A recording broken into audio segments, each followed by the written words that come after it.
Vous êtes nombreux parmi les travailleurs à ne pas maîtriser les conditions juridiques liées à la relation du travail. Si vous voulez avoir la suite de cette vidéo, regardez-moi jusqu'à la fin. Mesdames et messieurs, bonjour. Je suis Amadou Alikan, coach formateur en droit des entreprises, concepteur de Legal Bot certifié par ELA Afrique Legal. ELA Afrique Legal est un cabinet juridique international spécialisé en Legal Tech siégé à Paris et à Tunis.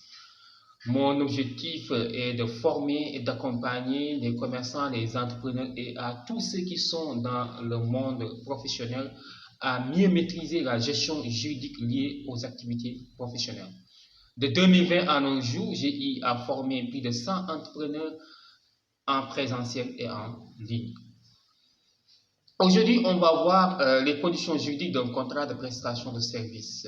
L'autre fois, on avait parlé des conditions juridiques d'un contrat à durée indéterminée et d'un contrat à durée déterminée et les pièges à éviter pour beaucoup d'employés qui quittent le CDI pour aller faire un CDD juste à cause d'un salaire. Il y a énormément de risques juridiques. Aujourd'hui, on va voir les conditions juridiques d'un contrat de prestation de service. Vous savez très bien, beaucoup d'employés sont exploités par les employeurs parce qu'ils ne maîtrisent pas en fait les conditions juridiques d'un contrat de prestation de service.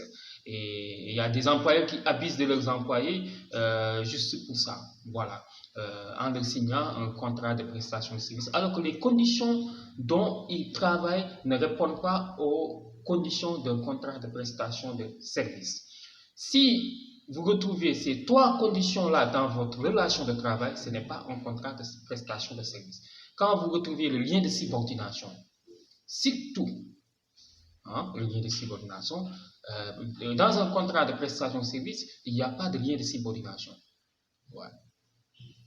Vous pouvez avoir vous pouvez faire la prestation de service, vous pouvez avoir une rémunération liée à votre prestation. Mais le lien de subordination, c'est l'élément qui permet d'identifier un contrat de travail.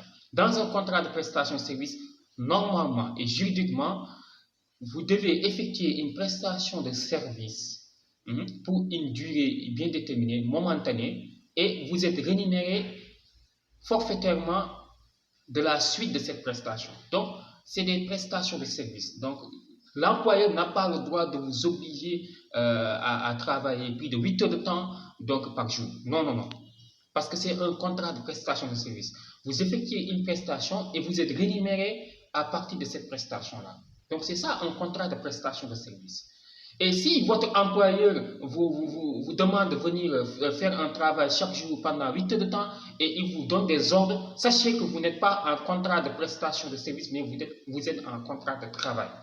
Pour que ça soit clair. Dans un contrat de prestation de service, vous, en tant que prestataire, vous effectuez une prestation et vous êtes rémunéré de la suite de cette prestation-là. Donc, la rémunération est forfaitaire. C'est ce que vous devriez maîtriser et comprendre d'un contrat de prestation de service. Si vous voulez avoir des formations complètes, vraiment, contactez-nous au 77 290 28 31. Nous vous donnons rendez-vous la semaine prochaine. Au revoir.